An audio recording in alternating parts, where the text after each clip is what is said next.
Hi, welcome to Your Checkup. We are the patient education podcast where we bring conversations from the doctor's office to your ears. On this podcast, we try to bring medicine closer to its patients. I'm Ed Dulesky, a family medicine doctor in the Philadelphia area. And I'm Nicole Rufo. I'm a nurse. And we are so excited you were able to join us here again today. All right, you got to lay it on me. Let's see. We're walking back from the beach and you got to tell, like, what did you see? Oh my God. I'm unassuming. Can you set the scene? Set the scene. We're in the dunes. We're like end of the day. We spent all day on the beach. We're walking back and there's a couple behind us who I guess Eddie didn't see. No, I didn't see him at all. I knew they were there. And it's like a really nice sunny day. And then Eddie just lets out one of the bigger farts I've ever heard. And it was smelly. And that's how you know, like, it was a smelly one when you can smell it outside, you know? Right. Like it like overcomes the wind and every bit and of then, like so I'm like jet stream.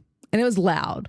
And so like I'm looking at him. I mean, we both had sunglasses on. So like I was like giving him eyes like, yo, dude, like there's people behind us. But of course he couldn't see. And he wasn't paying attention because then right after that, he goes,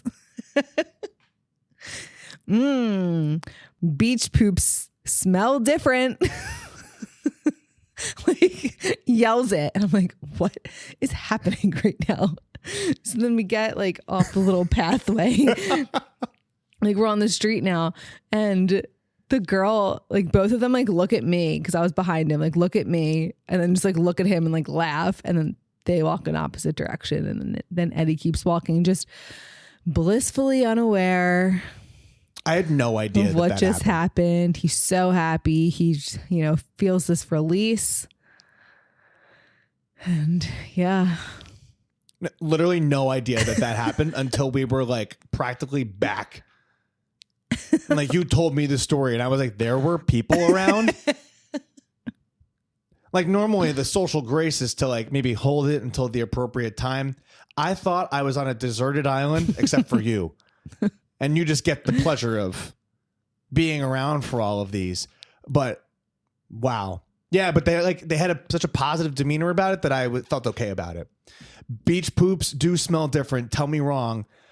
Yankee Candle should have a candle if they're going like anti-candle called the Rotten Seashore is really what they should do. Rotten Seashore. Yeah, I think there's a great opportunity there for marketing. So I hope you enjoyed that little story. Kind of really get you a feature of our personality here. Our unified one hive mind personality. Mm-hmm. Can you explain to them that like obviously we had like two different like cinema upbringings. I'm gonna go get the cake tasting arrangement soon just to like go through what we thought, but because I think some of our most interested listeners are curious about how that went. But we had a different upbringing. Like I was like Lord of the Rings, Star Wars, some Harry Potter. I mean, yeah. What he's trying to say is that he really never saw a single Adam Sandler movie until now. And this, I just became aware of this yesterday, actually, I think, or the day before. Maybe the extent because of it. Last weekend or whatever other weekend, we just were like looking for something to watch on Netflix. We saw this one Adam Sandler movie. It's called like The Do-Over or something. It was a bit of an older movie. I had never seen it or heard of it. And Eddie's like, oh yeah, like I haven't seen this one either. So we watch it. It's good, whatever. We had watched previously the movie with like his daughters and it's the bat mitzvah when that came out like last year. You are so not invited to my bat mitzvah. But that I didn't know that was the extent of Eddie's Adam Sandler experience. And then what were we watching? Oh, last night. Yeah. We're on Netflix. We saw that they're making a Happy Gilmore too. So I'm like, oh, no way. Like, wow, they're, like 30 years later, they're making a second one of these movies. Then come to find out that he had never seen that. So I'm like, okay, whatever. then he tells me that he's really never seen any of them. So then I'm going down the list of just like the classic, culturally significant icon movies, and he has never seen them. Billy Madison. No. So many good one-liners from Billy Madison. Happy Gilmore, which you saw yesterday. I'm The cultured. Water Boy. Can't say I've seen it. Big Daddy. Little Nicky. Nope. 8 Crazy Nights. Nope. 50 First Dates. I feel like I watched that movie 500 times. I've watched it 0. Deuce Bigelow. Male Gigolo. The Longest Yard. No. Oh, we did watch Just Go With It. We did? We watched that one with Jennifer Aniston. Did we watch that one or the one with Drew Barrymore when they were in Africa? Oh, we watched Blended with Blended. Drew Barrymore. Yeah, okay. We didn't watch Just Go With It. recently watched Grown Ups last weekend. Yes. And then soon to watch Grown Ups 2. Yeah, this is just Is it Kevin really, Spade or David Spade? really crazy. He's funny. He like looks funny. Yeah, and- the same people are in all the movies, and they're like just like stupid and dumb, well, but yeah, they're 'cause so good. I was listening to another podcast and Dan Patrick was on there and he's like, "Oh yeah, I've been in 21 Adam Sandler movies." And I'm like, "Oh my God. 21? Yeah, we have a lot of work to do, Tons of work." but we've made some progress because we watched Happy Gilmore, the Bat Mitzvah one, Blended, Grown Ups. 4. We're getting somewhere. Yeah, we're making progress. Yeah. And we will continue to. We have to watch The Water Boy. It's so stupid and so funny. I need that in my life. Yeah. There's so many good, like, I feel like there are so many good, just like funny one-liners that you probably hear all the time and you have no idea that it's from one of his Absolutely. movies. Well, to my credit, we also need you to see Star Wars. I don't need to do that. Yes, you do. See, love what they love. I'm being so open-minded to watch all these because Adam that's a boy movie. The Adam Sandler, like, funny, stupid movies are for everyone. Are you saying it's unisex? They're all inclusive. I know a lot of women who like Star Wars and Lord of the Rings. This Do you is like not them a. or something? What's that? I said, do you like them or something? Okay. Star Wars and Lord of the Rings. I also have not a problem. I have a hard time with things that you have to do a lot of like world building, Okay. which like I'm actually surprised that I liked Game of Thrones as much as I did because I'm not usually like a fantasy-ish type girly. Gotcha. I can respect that. Yeah, there's a fair amount of legwork up front.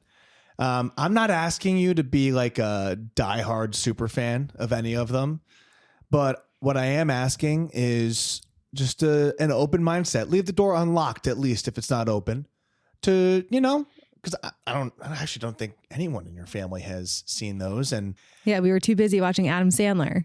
He's got like 37 movies. he does have a lot of them. It's been a long time since that light's been on. All right. Why don't I go get the cake tasting thing? Because really what the people come here for, as it turns out from all of our podcast numbers, is our food review. And yeah. Mike seems to think that they might have pictures of us up at local restaurants thinking, wow, we need to not get a bad review from these two. Yeah. These two like health podcast people who talk about food too much. So let's tell you about our cake tasting. So what were you expecting when we signed up that this was going to happen? For our wedding tasting? Yeah. I'm not sure.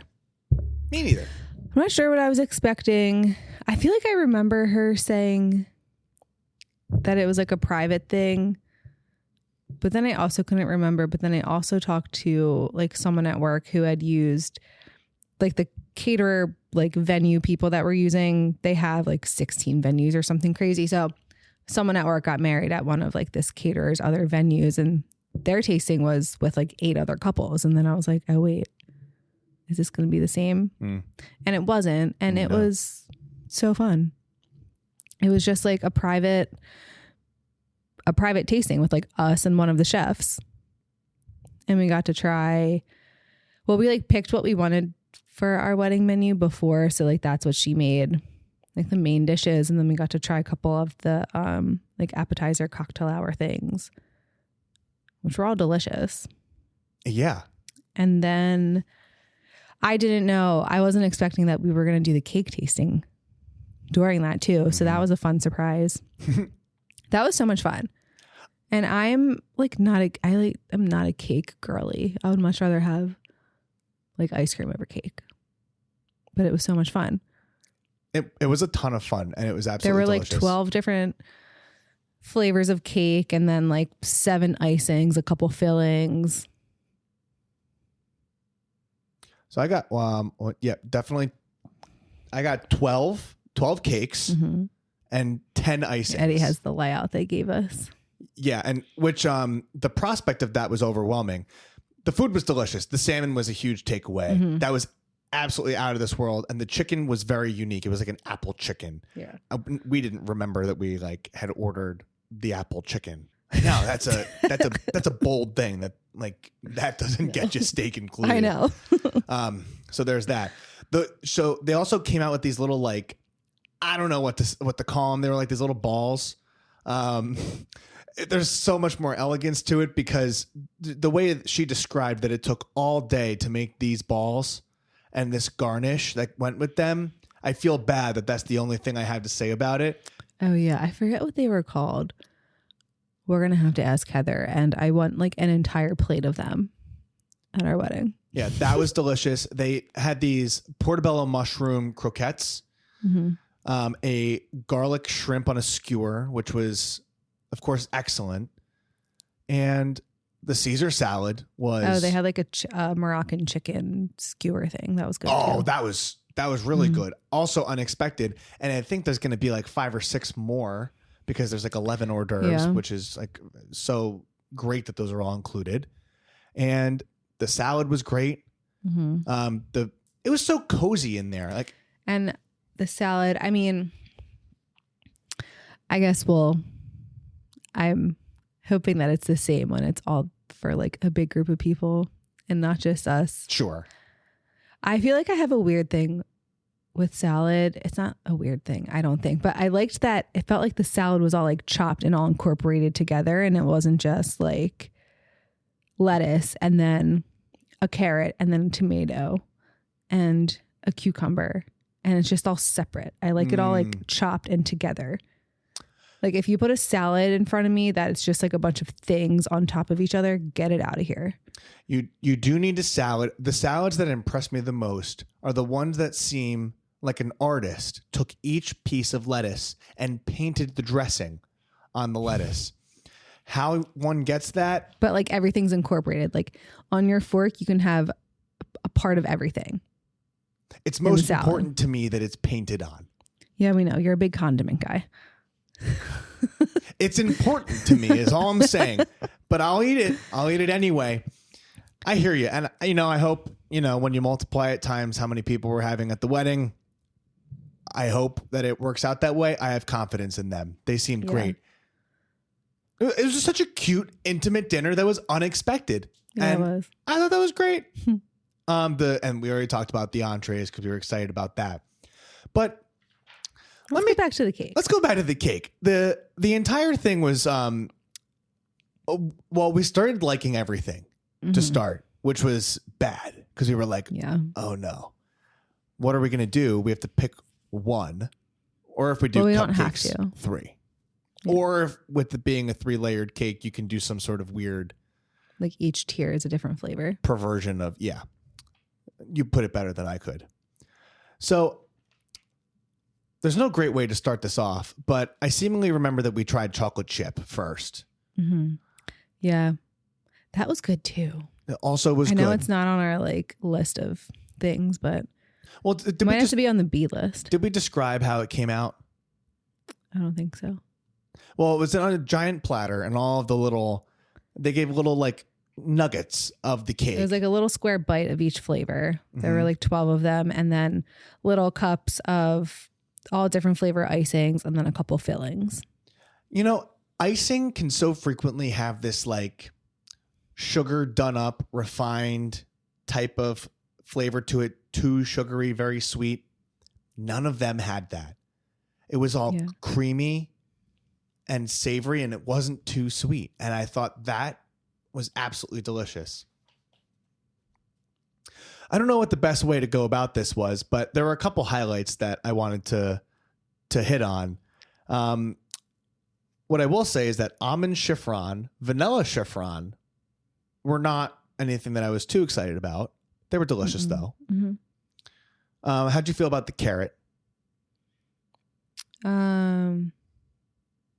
Well, the carrot had walnuts in it, so I took like a little lick of it. Got it. Red velvet. That one was okay. But if you had to pick one, it wasn't going to be that one. Devil's food. This was forgettable. I don't remember. Oh, wait, I don't remember that one. Yeah. You liked this one. It begins with an L and ends in Avender. Yeah, I loved the lavender cake. Mm-hmm. That was so good. And then they had a lemon icing.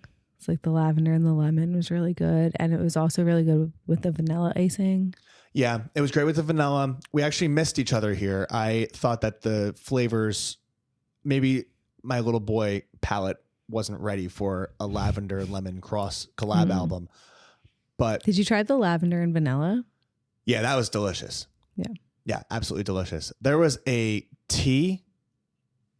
Our intern is on his back paws in the air, tired from the week. Oh, he looks so cute. He's so cute. There was a tea cake. How'd you feel about that? Oh, that was interesting. I liked that. Mm-hmm. Tell me about the lemon, because you liked the lemon. Lemon's a contender. Lemon is our top contender. And then they had a lemon filling and a lemon icing. Triple lemon. Yeah, and apparently recent previous bride had done that, and that was excellent. Triple lemon curd, lemon cake, lemon icing. Mm-hmm. It's on the list. There was a marble. Yeah, that one was fine. Yeah. The vanilla cake. The vanilla cake was very good. It's delicious. Yeah. I shocked that you can do vanilla that good. Mm-hmm. And I left this one intentionally cake wise for the end because it excited us the most, and it was the coconut. Yeah. That was our favorite, coconut with the vanilla icing. And how could you make coconut so fluffy but moist? And so it was like fluffy but dense. I don't know that I've ever had a coconut cake. And I know like not like everyone likes coconut, but I don't really care. It's not your wedding, so. Oh, you got if we get a coconut cake and you don't like it, you got to pick what you want. I don't care. Yeah. As we get further away from the tasting, I feel more like nostalgic and drawn to the coconut cake. I think the vanilla icing is what we said, right? Mm-hmm. Yeah. There were like so many delicious. So they came in like little cups, the thing with the tiniest little spoon you can imagine. There was a vanilla buttercream. Oh, that was absolutely delicious. A standout was the salted caramel buttercream. Yeah, that was really good on the chocolate chip cake. That was a standout. A raspberry jam was underplayed the whole time. And at the 11th hour, I slapped some raspberry jam, and I think on a vanilla cake, and I was like, whoa. That's like a classic wedding cake, like vanilla cake with raspberry filling and raspberry icing. Is that him snoring? I think he's snoring. Oh my God, he's so cute. 3 walks and he's out for the day. He worked hard. Chocolate ganache was a little thick for me. Mm-hmm. If you remember that well. There was a cream cheese buttercream, absolutely delicious. Mm-hmm. The lemon curd, we talked about that a little bit in the triple lemon breakdown. Raspberry jam, raspberry mousse would have been the raspberry double dip, vanilla swirl wedding cake. That could be great. We're just enamored and we're so distracted as we rant about this wedding cake experience. Look, listing off all of these has been a fun exercise. What you need to know is that it was absolutely delicious. We'll pick one or we'll pick 3 for either each of You'll the tiered never cakes know. or for the cupcakes, and you probably won't find out. But it was a No, delicious you won't. experience. What's that? I said, no, you won't. But we loved it. I've never tasted cake like that before. I've never tasted icing like that before. Superlatives of each. Mm-hmm. And walked out of there. I also I've been to a lot of weddings. I don't know that I've had the cake at any one of them. Well, after burning 1,000 calories on the dance floor, I've devoured a cake. I've probably eaten your cake. Yeah, that's probably why I haven't had any. Maybe. I've eaten other people's cake. So I've had a lot of cake. Mm-hmm. Have I paused to understand what was going on in that cake? No. No, I have no clue. I don't remember a wedding cake whatsoever from anyone. So it's for us and our wedding cake. Yeah. And it'll be delicious. I'm excited. This left me looking forward to it a lot. All right. For what was supposed to be a very short intro and a very short episode, we are anything but that. But what are we going to talk about today, Nick? Today we have a fun one. We're talking about the Mediterranean diet. It's more than just olives and feta. It's a whole lifestyle that we reference a lot here on your checkup. And the idea of it is that it supports heart health, brain health, longevity. There's a lot of evidence to support it. It's one of the most commonly cited diets. And so today we wanted to take a deep dive and go through and talk about what the Mediterranean diet is actually, because we reference it so much, its benefits, and give you some practical tips, like some things to walk away from this episode thinking oh, I can incorporate that into my life and have some form of the Mediterranean diet in my diet. Does that sound okay? Yeah, that sounds great. Cool. So before we jump in, we're starting off these episodes with an information statement. And so everything we talk about today is drawn from robust medical evidence and from various randomized controlled trials, major clinical guidelines, and reviews published in the New England Journal of Medicine and the American Journal of Clinical Nutrition, and statements from the American Heart Association and American College of Cardiology. And we try to synthesize that down, remove the jargon for you here today. So without further ado, why don't we dive in? Okay. Hit us with the highlights about what the Mediterranean diet is. Yeah, so at its core, it's a way of eating inspired by the traditional diets of countries like Greece, Italy, and Spain. And it's not about strict rules per se, but it's more about patterns of eating. And so the Mediterranean diet itself encourages lots of vegetables, fruits, whole grains. And when I think of that, I think about things like brown rice or oats, legumes, nuts, and healthy fats like olive oil. Fish, especially fatty kinds like salmon or sardines, are really pushed and encouraged. We have some salmon in the fridge when we had the tasting. It was delicious. And encouraged to have a couple times a week. Poultry, eggs, and dairy are fine in moderation. And then red meat and those sweet treats often take a back seat in this type of eating pattern. I feel like we try to do a healthy amount of this. I mean, I buy a couple olives and I call it the Mediterranean diet. So, No, I mean, I feel like this is a lot of what we eat, just looking at this list. Yeah. Pretty regularly. Save for the sardines and the occasional run where we're having a lot of sirloin. Yeah. I mean, there was a hot 10 days there where I had it 3 times. And you didn't join me in that arc, but there was a lot of red meat there. So. Well, it's not that we made it once. And then we were at the beach and my mom made it. Right. And then the I third made time? it a week before that for my dad. Oh, yeah. For Father's Day. Yeah. Yeah. It was 3 times in 7 days. But I was like, well, you wanted it. You wanted it for special dinner. I did. And there it was. So why don't we break down the main principles and keep going a little bit further? So kind of to reiterate, the highlights are that it's mostly a plant-based food. And so that's something to keep in mind. We listed them off earlier. The main fat ends up being olive oil. And so we're really ditching the butter and instead using an extra virgin olive oil, or EVO, as they call it. What is it? EVOO. Yeah. When you're I like think Rachel Ray coined that term. Did she really? I think so. It's a Rachel Ray joint. Yeah. Yeah, you sent that to me one time. You're like EVOO, like add that in there, and I was like, Oh, wait, really? yeah, I was like, what's an EVO? Oh, yeah. No, we're big EVOO people. Well, you are now by proxy of me. I am. It has to be one from and it one has to region. be, yeah, no. There are a few things that I'm weirdly, actually, no, it's not weird that I'm like a stickler about. And one of them is it has to be a good quality extra virgin olive oil. And it has to be single origin because it's just better quality. And if you have one, like if you look on the back of the olive oil bottle and it'll like say the region that it's from. So sometimes it'll be like Italy, Spain, Argentina, and it'll just say one. But most often the cheaper ones, which are not as high quality, will have like Spain, Argentina, Italy. It'll list like 5 countries. And like your olive oil, it's basically like the scrapple of olive oil. And it's just low quality stuff from everywhere all poured in together. Is that like off the cuff here? And we're stepping away from the structure of our outline here. But like, is that have some sort of effect in your opinion?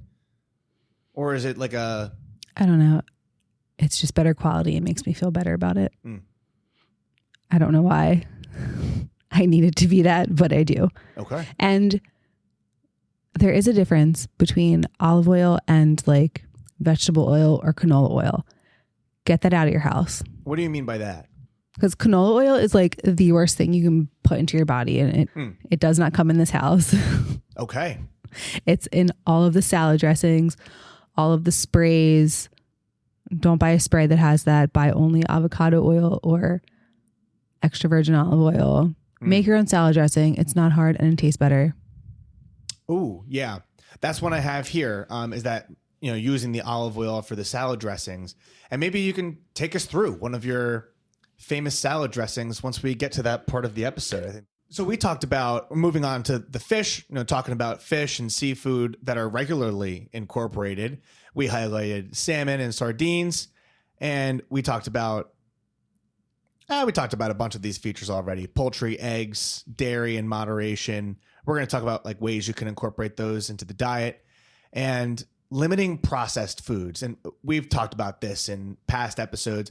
Processed foods are basically probably the worst thing. You could probably like really pare down like a vegetable based processed food, and like you can get down pretty niche into that conversation, but they become hyper palatable and make you hungrier than you're supposed to be and really contribute to obesity itself. And so processed food is something to avoid. In contrast to that, people say, like, when I interview them for like a patient interaction, they're like, oh yeah, I try to like get like whole foods. That doesn't mean you necessarily shop at the store, but like whole foods means that like it isn't so processed. We're talking about just like a straight up banana or like a single ingredient food. Yeah. What's the processed food that you might like the most, but know it's the worst for you?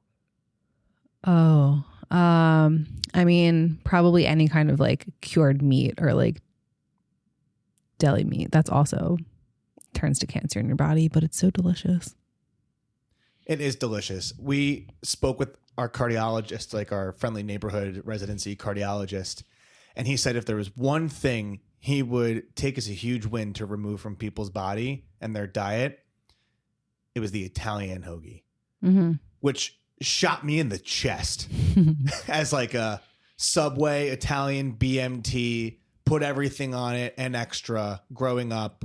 Like the local franchise knowing me when I walked in, being like, yeah, no, it's so bad for you. Yeah. I don't think we eat a lot of it. No, the delicatessen around the corner has a great one that you got to get. They make it so tasty. That's the problem. It's so good. Make it less good and maybe I won't eat it. Yeah, I would probably say, thanks for asking, mine are probably chips. the brain goes off with chips, and I just indulge. I mean, there was that bag from Trader Joe's that I was mortified when I like came up for air, and it was 140 calories in a serving, and there were 6 servings in the bag. Well, and before he's like holding the bag, and he's like, this bag's kind of small. And 2 seconds later, oh my God, there are 6 servings in here. Yeah, gobbled all 6 servings. Was mortified. Those are back to the like tortilla chip days. Or any kind of chip is not safe around you. No, it really isn't. And you know, we took the dive, and I mean, went to Trader Joe's like greater than a week ago, and it was still here. I'm surprised it lasted that long, but yeah,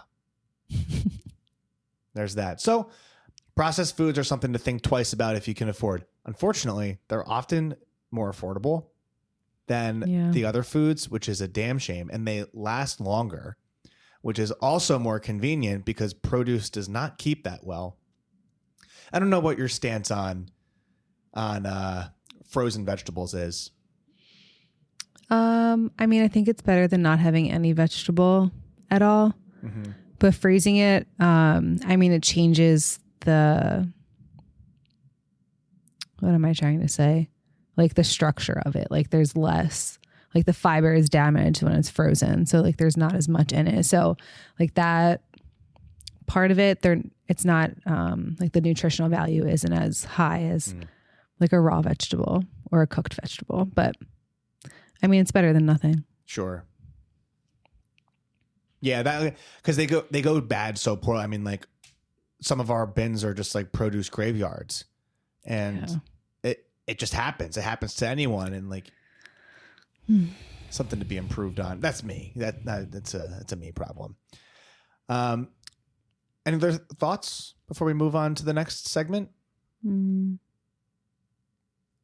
mean, salmon's mentioned in the Mediterranean diet a lot.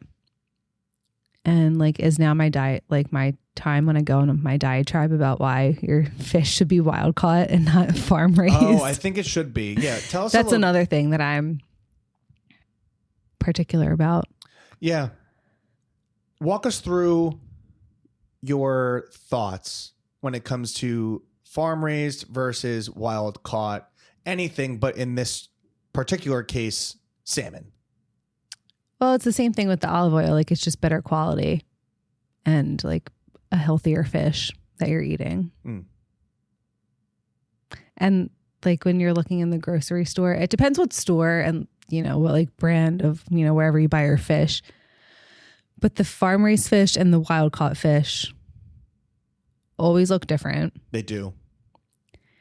And sometimes in the farm raised fish, it'll be like, it depends. Sometimes it's either like more pale and it's like, this is like a sick, sad fish that I don't want to eat. Or sometimes, depending on the store, it's like really red and like looks really good, but they like inject dye into it to make it look more appealing to buy. Yeah. I feel like there's a lot of documentaries about this. I feel like we watched one in the more now distant past.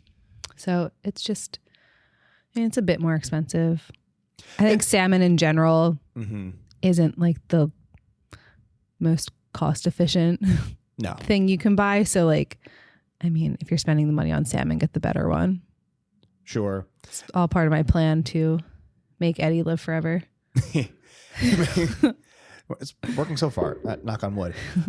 So it almost, I mean, it might help in portion control in some ways. It would be more beneficial if it was cheaper, though. That's the rub, is that no one, the Mediterranean diet's great. No one said that it was affordable and reasonable to feed a family. So we also recognize that here, where we talk about these ideal things to do and realize that it's not always so available or reasonable, but something to think about, because I certainly wasn't thinking about these things before we started looking to buy salmon together. You're welcome. Grabbed it and I was like, oh yeah, here we go. No issue. But I you see those documentaries about how they shove the fish in the small areas and the processing to try to get them to grow as fast as possible. And we're definitely outside of the scope of what we usually claim to be like some sort of expertise here, but Well, then it's the same with like, I mean, red meat isn't on the Mediterranean diet, but like a grass-fed piece of meat, like that, I don't know how to not sound like morbid. Like that meat that you're eating was once an animal that was like eating grass and not like crap. right. And now you're eating it. So it's like a healthier thing that you're eating. Right. Like if you look at the sort of ugly underbelly of food production, especially when it comes to meat, it's probably an unpleasant thing to really dig into. Lots of documentaries out there about that. But if this grosses you out, you know, great opportunity to lean more into the vegetable And the legume. and the legume. So there's a note here about alcohol. It says if you drink alcohol, keep it moderate. And that basically a small glass of wine with meals is traditional in the Mediterranean diet, but it's absolutely not required for health benefits. Less is better here. I think there's a whole community of people who are at least intrigued by the idea of drinking a glass of wine and then imbuing some sort of cardiovascular benefit years down the line. Culturally, I don't know what you're going to do at home. It's probably not like the health benefits of like this cardiovascular maybe benefit don't outweigh all of the other stuff that can happen. So my 2 cents, less is better here. It's traditional, very, very modest moderation is what I would say. Okay. So there's a ton of health benefits to the Mediterranean diet itself.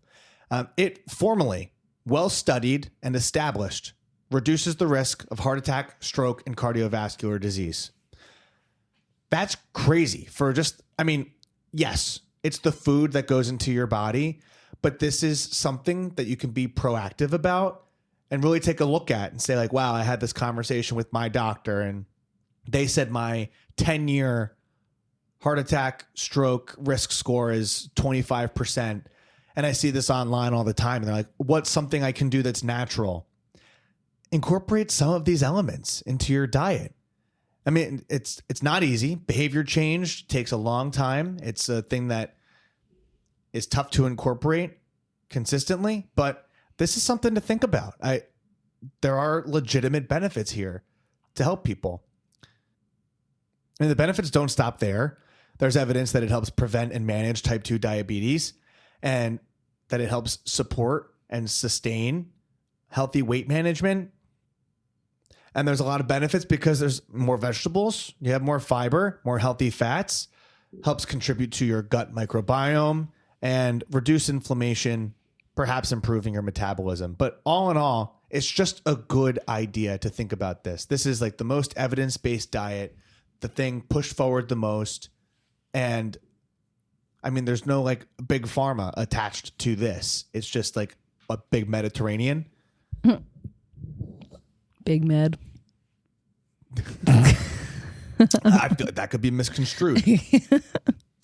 So this is all well and good. I think we've convinced people that like, while maybe not perfect for everyone, there are certain elements of this that could be really helpful for someone's health, especially when it comes to reducing cardiovascular risk. Like that's the big key one that's always taught to us in school and that you kind of teach and practice. But I think a lot of times people go out there and they're like, oh, what can I do? Like, what are the practical steps that I can do to make this happen? Nikki? Yes. Can you take us through what a breakfast might look like for someone who's going through the Mediterranean diet, thinking to make some changes? Sure.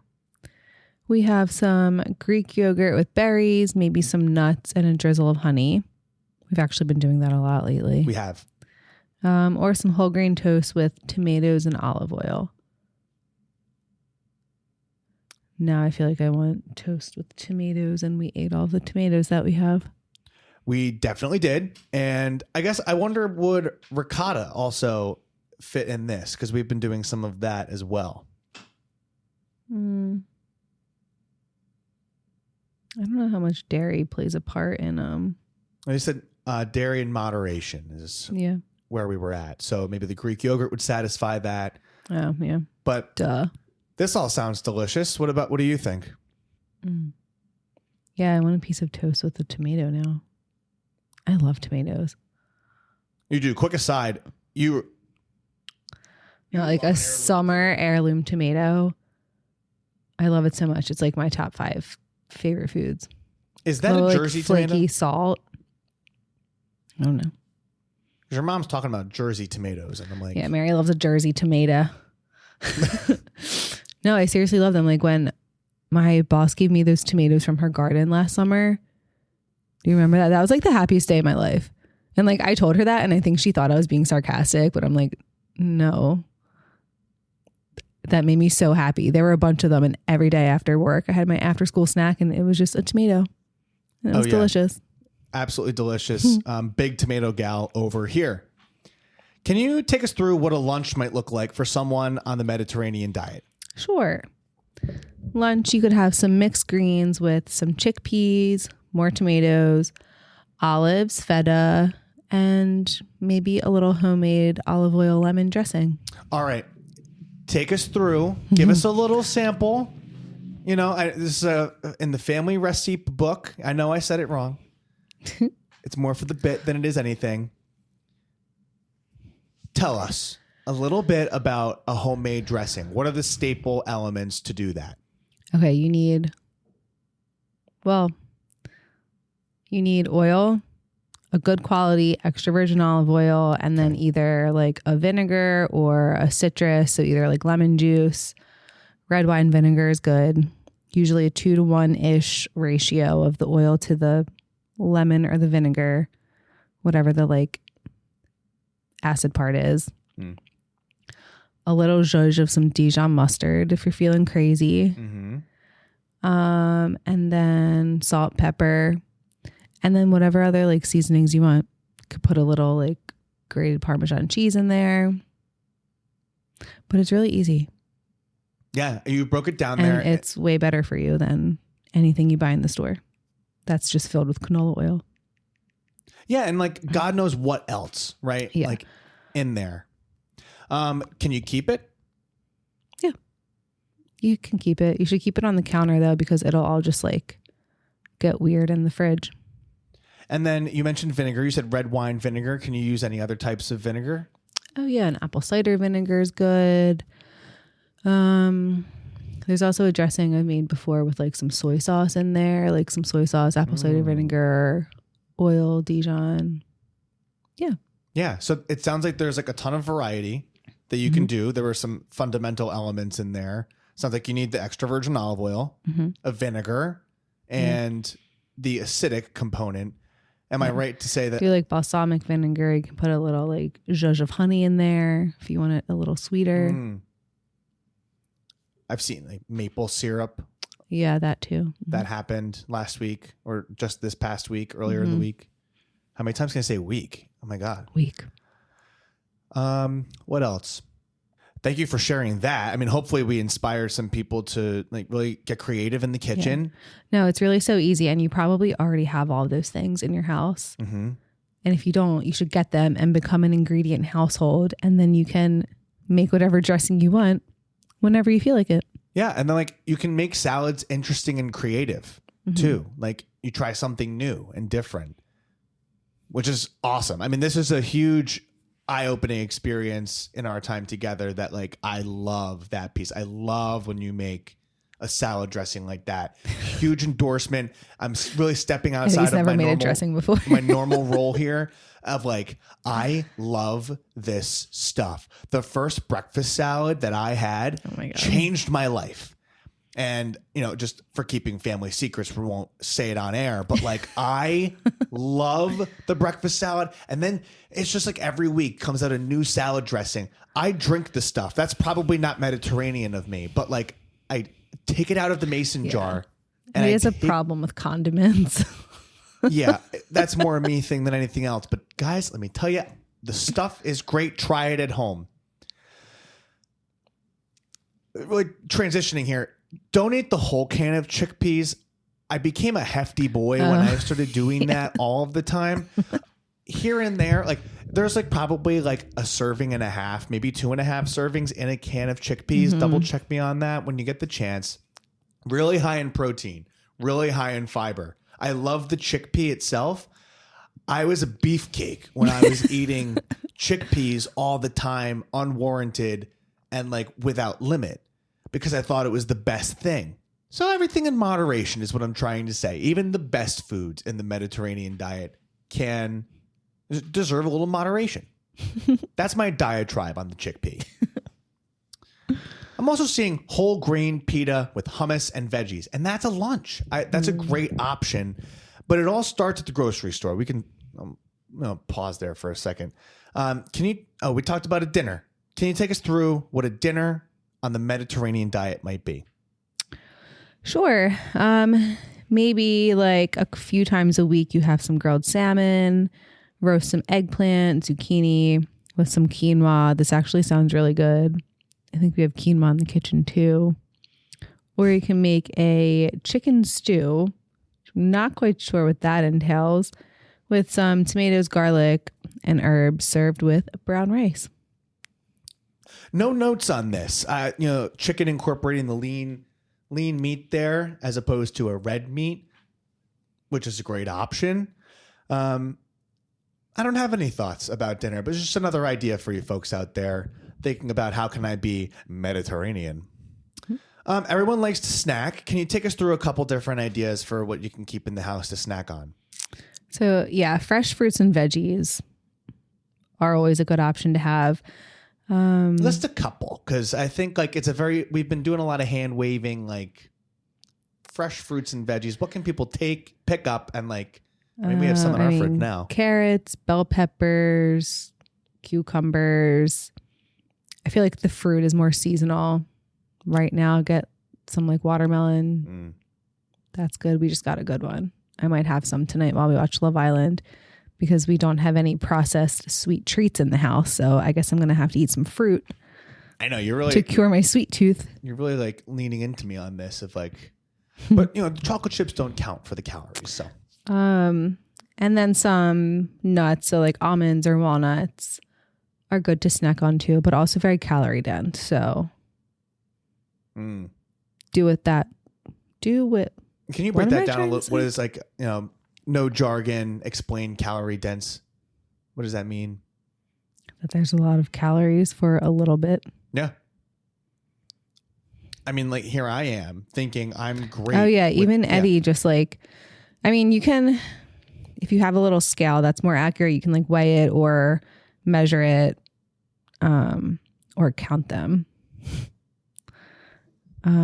That was a sad day. But yeah, that was a sad day because Eddie was out here eating, I think they were cashews, like by the handful. It was pistachios. Oh yeah, the pistachios. And the cashews. Yeah, by the fistful. You had a problem with that too.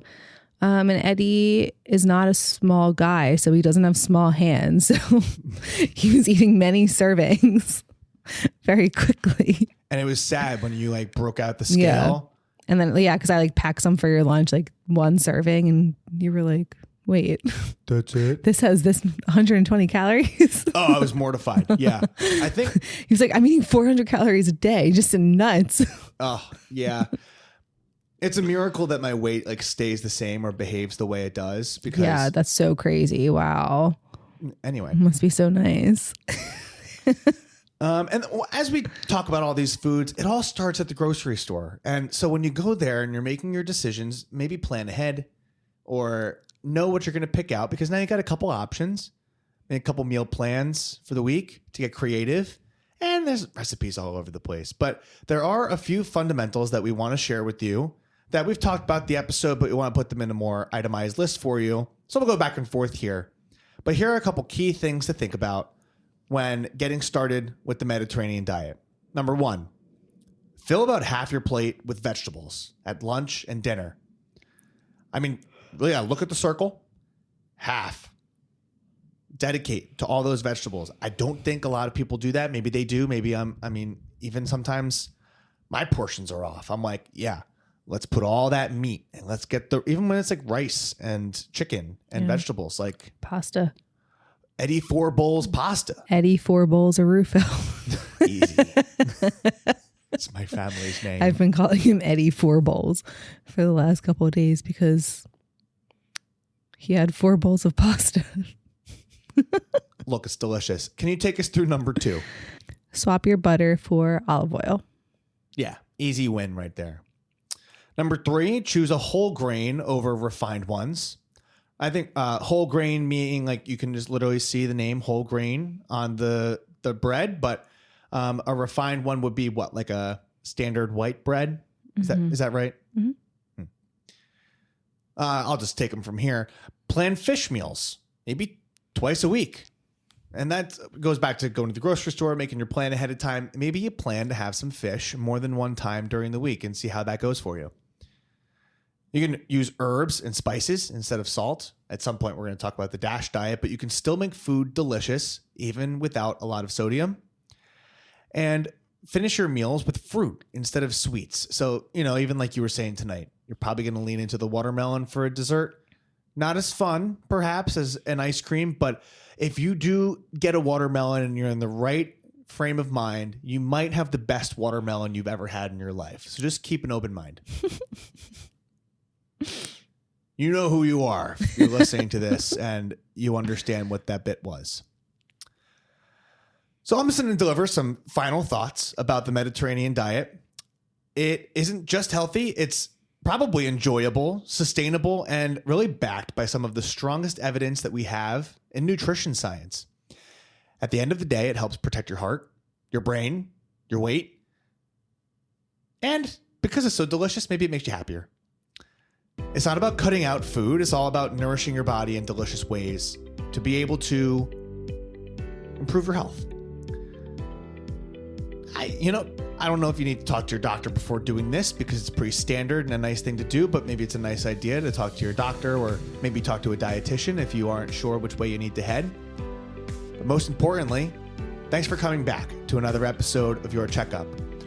Hopefully you were able to learn something for yourself, a loved one, or a neighbor. Find us on our website. Send us some fan mail. We'd love to interact with our community. Send us an email at yourcheckuppod@gmail.com. But most importantly, stay healthy, my friends. Until next time, I'm Ed Dulesky. I'm Nicole Rufo. Thank you and goodbye. Bye.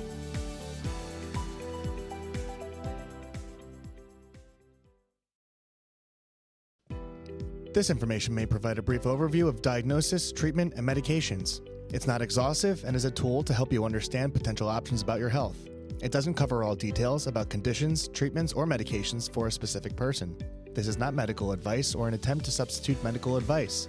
You should contact a healthcare provider for personalized guidance based on your unique circumstances. We explicitly disclaim any liability relating to the information given or its use. This content doesn't endorse any treatments or medications for a specific patient. Always talk to your healthcare provider for complete information tailored to you. In short, I'm not your doctor. I am not your nurse. And make sure you go get your own checkup with your own personal doctor.